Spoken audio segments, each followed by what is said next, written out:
सरसों का साग बनाने के लिए यहाँ मैंने 3 पाव के करीब लिए हैं सरसों के पत्ते। सरसों के पत्तों को सबसे पहले अच्छे तरीके से साफ करना है।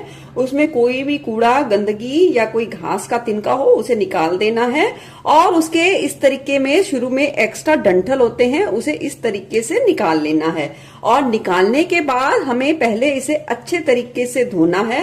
और देख सकते हैं मैंने साग को चलते पानी में अच्छे तरीके से 2 से 3 बार के लिए धुल लिया है। अब साग की इस तरीके से हम बंच बनाते जाएंगे, यानी कि गुच्छी बनाते जाएंगे और इसे इस तरीके से काट लेंगे। देखिए, साग को ना ज्यादा मोटा काटिए और ना ही ज्यादा बारीक काटिए। इस बात का ध्यान रखना है। साग को साफ करके धोना है, उसके बाद हम साग की कटिंग करेंगे। चलिए पहले हम सारे सरसों के पत्तों को काट लेते हैं।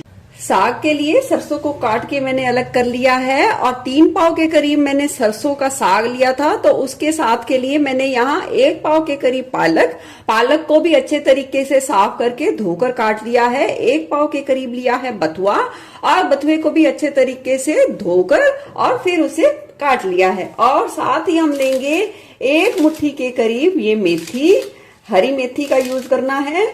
आप इनमें से किसी की क्वांटिटी अपने स्वाद के अनुसार थोड़ा भी कम ज्यादा एडजस्ट कर सकते हैं। चलिए मेथी को भी अच्छे तरीके से काट लिया है। मेथी को काटने के बाद मैंने 1 छोटी मुट्ठी यानी थोड़ा सा लिया है हरा धनिया। आप सरसों के साग में जब उबाले तो इसमें थोड़ा सा हरा धनिया का यूज जरूर करें। आपको टेस्ट बहुत ही ज्यादा पसंद आएगा। सारे फ्लेवर बहुत ही अच्छे तरीके से बैलेंस में उभर कर आएंगे। चलिए साग की कटिंग हो गई है। अब हम कुकर लेंगे, कुकर में डाल देंगे 1 छोटा कप के करीब पानी। अब डाल देंगे कटा हुआ ये सारा साग, जिसमें सरसों के पत्ते, बथुआ, पालक, मेथी और हरा धनिया का यूज किया है, सारा डाल देंगे। मैंने जो ये साग का नाप बताया है पालक, बथुआ और मेथी का, आप इस तरीके से डालिए। आपको साग बहुत ही ज्यादा टेस्टी बनने वाला है। अब मैं यहाँ डालूंगी साग के लिए 5 कटी हुई हरी मिर्ची, 6 लहसुन की कलियां जो थोड़े मोटे साइज की हैं, उन्हें घिसकर ले लिया है। और 1 बड़ा टुकड़ा लिया है अदरक का, जिसे मैंने घिसकर ले लिया है। अब डाल देंगे स्वाद के अनुसार नमक। अब कुकर का ढक्कन लगाकर हाई फ्लेम पे 1 सीटी आने के बाद गैस की फ्लेम को लो पे कर देंगे और 25 से 30 मिनट के लिए साग को लो फ्लेम पे उबलने देंगे। चलिए चेक कर लेते हैं साग को। देखिए साग बहुत ही अच्छे तरीके से उबल गया है। अब हम साग को अच्छे तरीके से घोटेंगे। साग को घोटने के लिए यहाँ मैं 2 चम्मच के करीब लूंगी गेहूं का आटा। कई लोग मक्की का आटा डालते हैं और कई लोग गेहूं का। आपको जो पसंद हो डाल सकते हैं, पर इतने साग की क्वांटिटी के लिए सिर्फ 2 चम्मच के करीब ही गेहूं का आटा यूज करें। अब डाल देंगे इसमें 1 छोटा कप के करीब पानी। पानी की मात्रा आप अपने हिसाब से कर सकते हैं। अगर देखिए साग उबलते समय पानी थोड़ा कम रह गया है, तो आप इस स्टेज पे थोड़े से पानी का ज्यादा इस्तेमाल कर सकते हैं। अगर साग में ज्यादा पानी रह गया है तो आप उसे निकाल लीजिए, उसे थोड़ा ठंडा करें और उसमें आटे को घोल कर ले सकते हैं। तो चलिए हमने ये आटा अच्छे तरीके से घोल लिया है, देख लीजिए। और इसमें कोई भी गुठली ना रहे, इस बात का आपको ध्यान रखना है। अब इस तैयार आटे के घोल को हम डाल देंगे साग में। अब इस तरीके से मैंने ये लकड़ी की मथनी ले ली है। अब हम इस मथनी की मदद से साग को अच्छे तरीके से घोटेंगे, यानी कि घुलाएंगे। इसे अच्छे तरीके से घोटना है और मथनी से घोटने में 10 से 15 मिनट का समय लग सकता है। आप चाहें तो साग को थोड़ा सा ठंडा करके मिक्सी जार में भी दरदरा सा घोट सकते हैं, और आप चाहें तो हैंड ब्लेंडर की सहायता से भी घोट सकते हैं। 12 से 15 मिनट का समय लगा है और साग को मैंने अच्छे तरीके से घोटकर तैयार कर लिया है।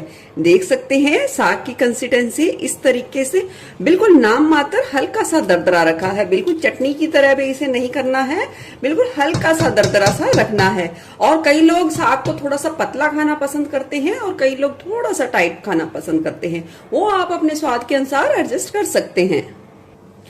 अब क्योंकि हमने साग के सारे टेस्ट को बैलेंस करने के लिए इसमें आटा डाला है, अब हमें इसे आटे को भी पकाना होगा।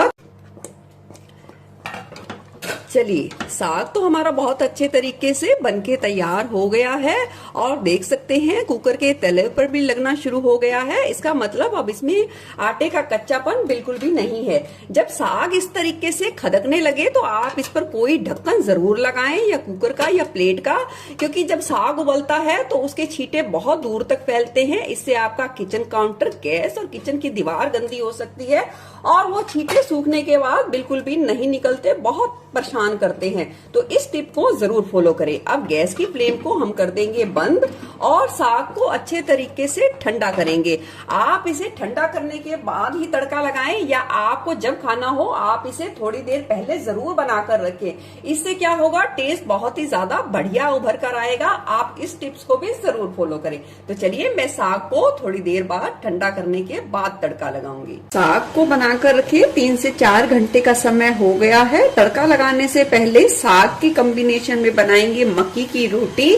यहाँ मैंने एक मीडियम साइज की कटोरी ले लिया है मक्की का आटा। छोटा 3 चम्मच ले लेंगे यहाँ गेहूं का आटा।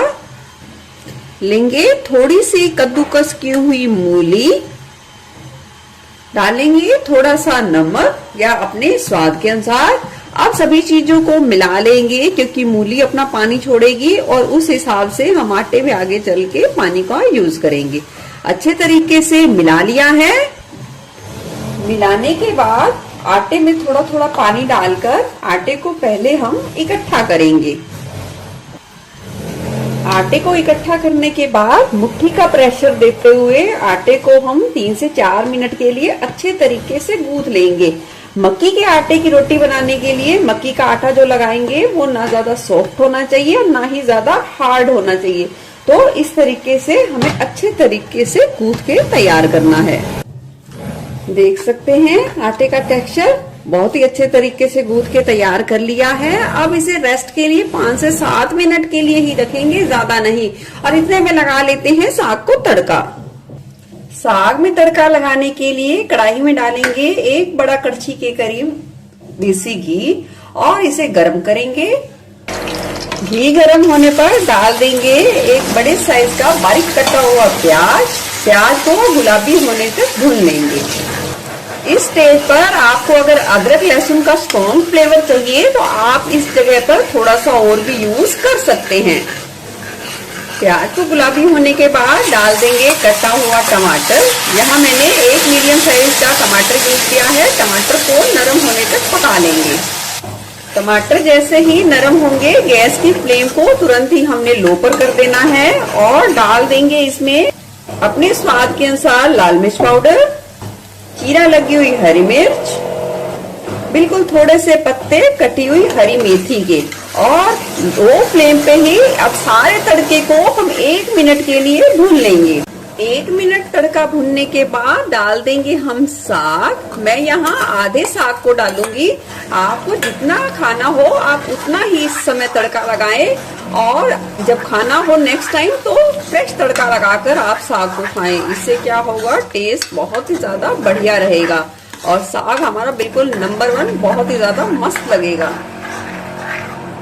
अब साग को डालने के बाद हम 2 से 3 मिनट के लिए लो टू मीडियम फ्लेम पे पकने देंगे, ताकि सारे फ्लेवर साग में अच्छे तरीके से आ जाएं।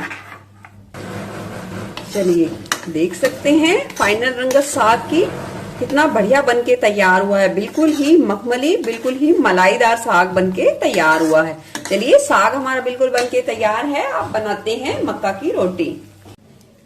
चलिए, 5 से 7 मिनट का समय हो गया है आटे को लगाकर रखे हुए।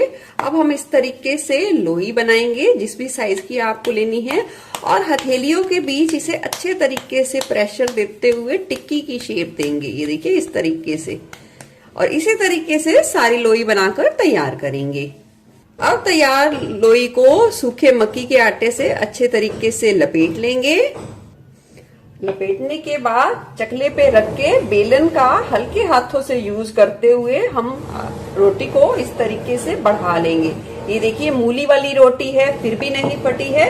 जिस तरीके से मैंने आपको आटा लगाना बताया है, रोटी बिल्कुल भी नहीं फटेगी और बिल्कुल चुटकियों में बनाकर तैयार करेंगे। मक्के की रोटी बनाने के लिए तवे को गरम कर लिया है और तवे को यहाँ हमने बहुत तेज अच्छे तरीके से गरम किया है। जब पहली मक्के की रोटी आप बनाए तो प्लीज तवे पे थोड़ा सा घी जरूर लगाए। इससे क्या होगा, सारी बनने वाली रोटी आगे जाके नहीं चिपकेंगी। तो चलिए डाल देंगे सिकने के लिए। थोड़ा सा सिकने के बाद पलट देंगे और दूसरी तरफ से भी सिकने देंगे। अब रोटी पे दोनों तरफ थोड़ा सा घी लगा लेंगे। कई लोग क्या होते हैं बिना घी लगाए सेकते हैं और कई लोग घी लगा के, वो अपनी अपनी पसंद है। आप नॉर्मल रोटी की तरह बना लें या इसे थोड़ा सा घी लगाकर सेक लें, वो डिपेंड करता है आपको किस तरीके से पसंद है। अब अलट पलट कर सुनहरा होने तक रोटी को सेक लेंगे। चलिए देख सकते हैं कितनी करारी मक्का की रोटी बनके तैयार है। इसी तरीके से सारी मक्की की रोटी बनाकर तैयार करेंगे। चलिए लग गई है पंजाबी सबसे सर्दियों की टेस्टी थाली, सरसों का साग, घी लगी हुई मक्की की रोटी, साथ में गुड़, और थाली को कंप्लीट करेंगे मक्खन के साथ।